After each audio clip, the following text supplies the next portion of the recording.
Hi everyone, thanks for having us again.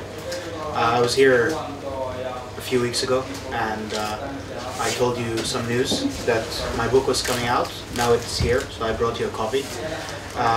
This book has all of the things I was too embarrassed to say in the last 6 years. And I just want to say before we start that the reason I'm not here because I've succeeded more than any of you, but I definitely know that I'm here because I've failed more than any of you. And I think that this is one of the things that is slowly changing, I think. I think people are recognizing that failure is necessary in order to succeed. That's why, for example, children are more creative because they play more and they fail more and they break things and they learn from that. So this is for you guys. Thank you. And thanks. And this is just an intro. I don't intend to have it as a long monologue because Ahmed promised me that there was going to be, very exciting interaction with you guys, and I really look forward to that. That's the exciting part. But I'll just make a quick intro and tell you some of the things that I've noticed in the world in the last 6 years when I've traveled all around the world. I've set up offices for my company in Finland, in the US, and in the UK, and I've traveled many places. And there's definitely something that our generation seems to be getting, but people older than us are not so sure. So let's just see what that is. Well, we call it disruption in the technology field. Disruption is when something new comes and completely changes the way things are done, and then it brings about something new and better. But there is this phase where things are actually changing, and that sort of is a little bit uncomfortable because we have existing systems that function in a certain way, and that is changing, and change is always uncomfortable, but what comes after it is always much greater. So if we move on, disruption has happened in history many, many times. It has happened when we used to use bronze for everything all the tools we made, and then we discovered that actually iron was better material, and we started using it, and then eventually iron became used much more than bronze. And if we go to the slide after that, we will see that everyone used newspapers. My father was the editor-in-chief of a newspaper, and he could see that actually his industry was under heavy pressure. Why? It's because information is being transmitted in a lot different way than before, and now the internet is happening. So this is just going to keep happening again and again and again. Yesterday I was watching a TED Talk by Jeff Bezos, the founder of Amazon, and he said that in order for us to understand the implications of digital technology and the internet, let's not think of it as something separate. Let's think of it as, for example, the invention of electricity. When electricity was invented, it actually was invented for one purpose. It's so that people don't have to use fire in order to have light. So it was just invented to have a light bulb in your room, but then people started to use it in a lot of different ways that the original manufacturers didn't intend for. And that sort of changed everything, as we know, and the internet is again changing things one more time.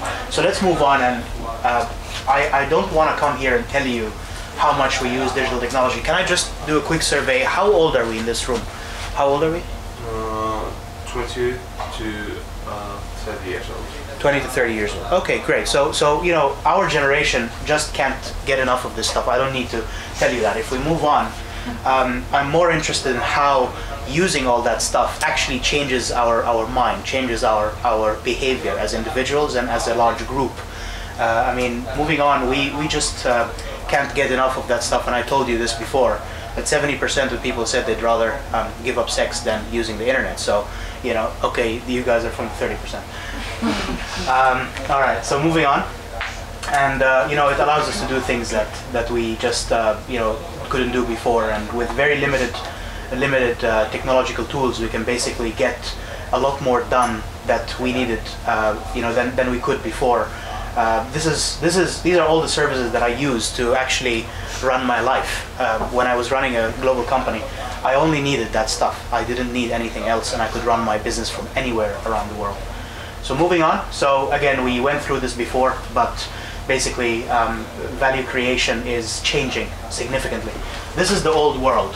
I think all of you are in Pro Academy because you didn't find a box like that basically felt good to you, perhaps, or you felt that putting yourself in a box like that would not bring out the best in you.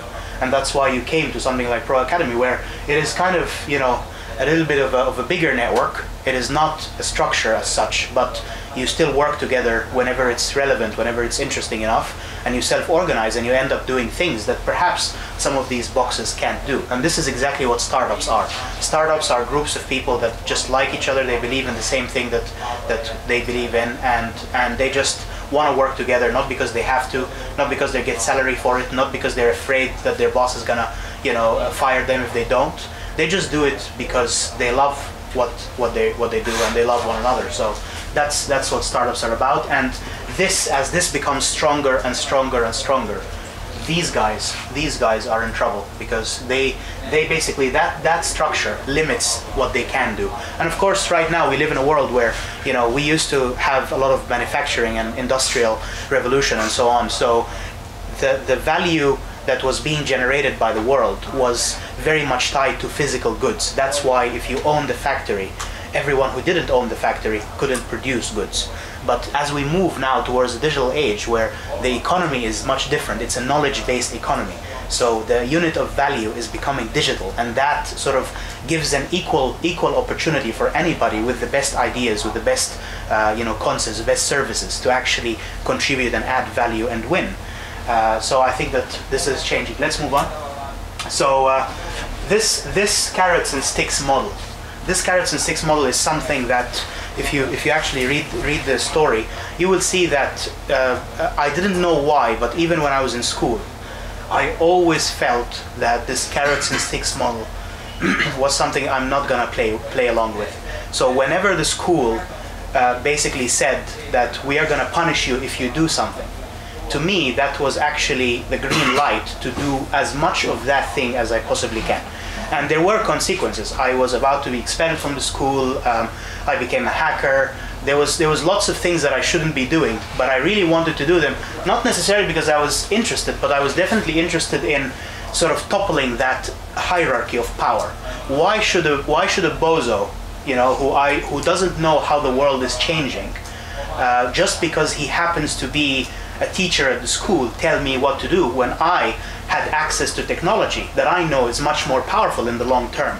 And when I was 16, something remarkable happened to me. I was still in high school, and I got a call from a higher education institute, from a university, and they said, we couldn't find anybody to teach our web development course, but we heard about this 16-year-old kid who can build web pages. Would you come and teach at university for a paid salary? And I went and took that job, and with my first salary, I bought a Nokia phone. When you're 16 and you go through an experience like that, it's actually bittersweet. It is sweet because it kind of proves that, okay, the stuff that my mother told me was no good, because it was just spending a lot of time on the machine and not actually studying. My father told me, don't hack, because there's an episode in the book where my father warns me that if I hack again, there will be serious consequences because I was expelled from the school. All of that stuff that everyone was telling me not to do, but I was doing more and more and more of it because I was curious about it. In the end, when I became, at 16, a teacher at a higher education institute, and then everybody who's told me not to do that stuff was proud of me, it was bittersweet. As I said, it was sweet for that reason, but bitter why? Bitter because it felt very lonely. Because there was no one around who understood what being me was like. And that's something that our generation will have to deal with over and over again, is that sometimes you don't know whether doing things, the way that our parents think is right, or whether our school or whether our colleagues think is right, or whether we think is right, is actually the right thing. So we actually are at a very interesting time, because now there's a yin and yang. There are some things from the old system that we definitely should keep, but there is a lot that is completely uncertain, that no one knows what's actually happening, that we need to use. So I think that that's why motivation is changing dramatically, because again, it goes back to this thing where we can achieve so much more with less resources than our parents, because we can afford, even as students, a standard of living that our parents had to earn so much money to have. It means that after a certain comfort threshold, as long as we can pay our basic bills and we can go out and have fun and so on, everything we do after that has to come from an internal motivation. It doesn't come because we're afraid to do something or because, you know, we get rewarded to do more of it. So it's these three things which they sound boring if I say autonomy, mastery, and purpose, but if I actually tell you what they mean, it's exactly what I think every one of us does. Autonomy basically is, I don't think anyone comes to Pro Academy because they are forced to. I think you come here with your choice. That's autonomy. That's, I go where I want to go. And I think that mastery is basically coming here and doing something that you think you can be really good at. You can, every one of us can go to university and just keep getting degree after degree, but that just makes you join an army of millions of overeducated people around the world who may or may not actually produce real value. They might be superstars in the academic environment, but they might not be producing any real value in the world. That's mastery. Thank you. And then purpose. You all do something that you believe in. So that's something that again is becoming very, very important. Let's move on. And problem solving is changing. If we are living in a world where there's a lot of uncertainty, it means that the problems that we need to solve are things that we don't necessarily know we need to solve them. They just emerge all the time, just like that. And that's why creativity is becoming more important. In the old world, it was easy to just make a big plan, because when you were, for example, in the manufacturing industry, what were the chances that, you know, metal alloys were gonna be, you know, different to deal with 100 years from now than they were when you were using them? Not much. But now, because of the knowledge-based economy, everything is just becoming more fluid. It's almost like a fighter pilot. You're flying a jet, and then so many things can change. The weather can change, the enemies can come at you, you can have missiles, you can have so many things that are coming your way that you just don't know how to deal with them yet. And that's why you have to trust your intuition, you have to basically react quickly. And there's a small story that I want to tell you. It's actually from the insect kingdom. So ants.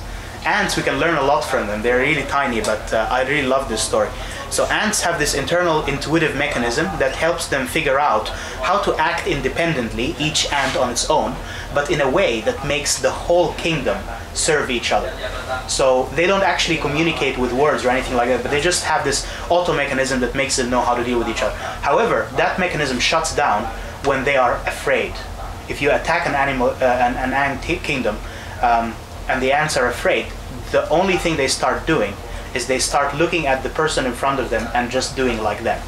And what happens sometimes is that they just form a big circle and they keep revolving around each other till they all starve and die. So that's why fear is actually kind of like the anti-environment for creativity. If you're afraid, if you're paralyzed by that fear, you are not allowing yourself the chance to actually realize your creative potential. And that's one of the most important things for leaders who are trying to instill creativity in their team, is to basically absorb any fear that exists. Don't let something that is very manageable and reasonable become a huge monster that might not realize, and you will be wasting your time. Okay, so again, careers are changing dramatically. It used to be a career ladder. You used to have an entry-level job. That's actually the career ladder that again, you know, it's funny in the book. My father actually climbed that career ladder. He joined as a junior reporter at a third level, you know, a newspaper at the country where we used to live, UAE, and he climbed that career ladder over 25 years till he got the top job at the top newspaper in the country, which was the editor-in-chief. And then there's an unfortunate ending to that story, but that is what the old world is like. The old world, basically, you climb, and then first of all you become limited by that box that you climb to the top of, because if you're at the top of the box, well, let's face it, why would you jump to another box and start midway or start, you know, from the beginning? You just become kind of trapped in your own success. But in the new world, we have adaptive jobs, we have adaptive careers, we can jump, you know, time and time again, we can have multiple things running at the same time, and that's very important. And the people who manage to basically adopt this mentality earlier are the ones that, say, 10 years from now are actually going to be winning in the workplace, because they are not trapped by the limitations of the old model. All right, I love this slide because I think that, you know, Finland is this amazing, you know, story where a tiny country, you know, wins against a big enemy that is much bigger, much more powerful. but still manages to get their independence and manage to just, you know, keep their grounds. And that's, I believe, sort of a sign that sometimes David, sometimes the little guy, is actually stronger than the big guy. And that's what, you know, wakes me up in the morning, is that the little guys, the ones that, you know, are just sort of creative, they have a lot of potential, they want good for the world. You know, sometimes I mean, this is a generalization, it's not sort of categorically true, but, you know, sometimes I joke with my friends that, you know, it seems sometimes that powerful people are not good enough and good people are not powerful enough.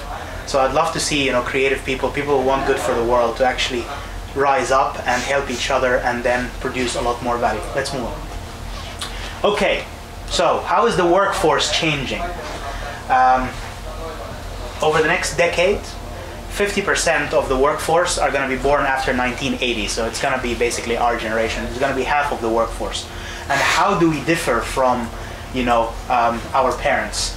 Well, our parents cared about these things, you know, work-life balance, career portability. They wanted some flexibility, but they also had anxiety and they disliked micromanagement. You know, I do things because my boss told me and so on.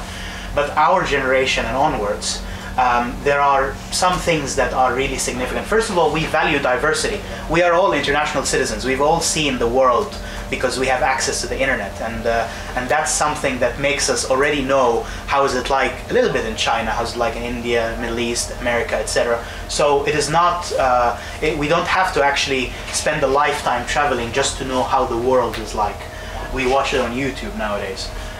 We are technologically superior, so we basically use technology in the right way, and we expect, we actually, you know, the old generation, technology for them was sort of like this mysterious thing. So in some cases they had to adapt their own behavior to cope with how technology was like. That was the era actually when, you know, when you had, I mean, that was actually what Steve Jobs was trying to eliminate. He was trying to eliminate us adapting to the machine, and rather he said the machine needs to adapt to how we do our things. And that's why he invented, you know, touch screen and so on, because he said that the machine, we should not learn how to use the machine should learn how to deal with us. So that's one thing we are.